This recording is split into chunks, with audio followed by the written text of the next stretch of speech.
أعوذ بالله من الشيطان الرجيم. بسم الله الرحمن الرحيم.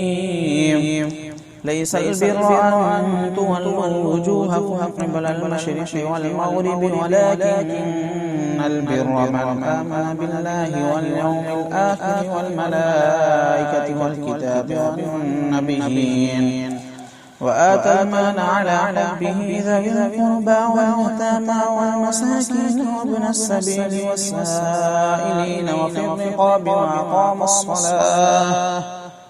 وأقاموا الصلاة وآتوا الزكاة والموفون بعهدهم إذا عاهدوا والصابرين في البأساء والضراء وحين البأس أولئك الذين صدقوا وأولئك هم المتقون.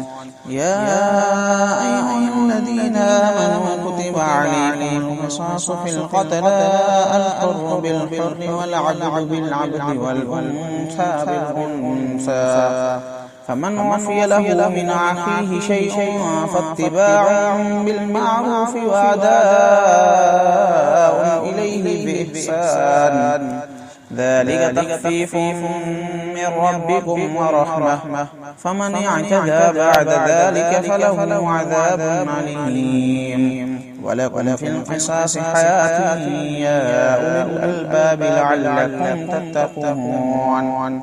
كتب عليكم إذا حضر أحدكم الموت إن ترك خيرا الوصية للوالدين والأقربين بالمعروف حقا على المتقين.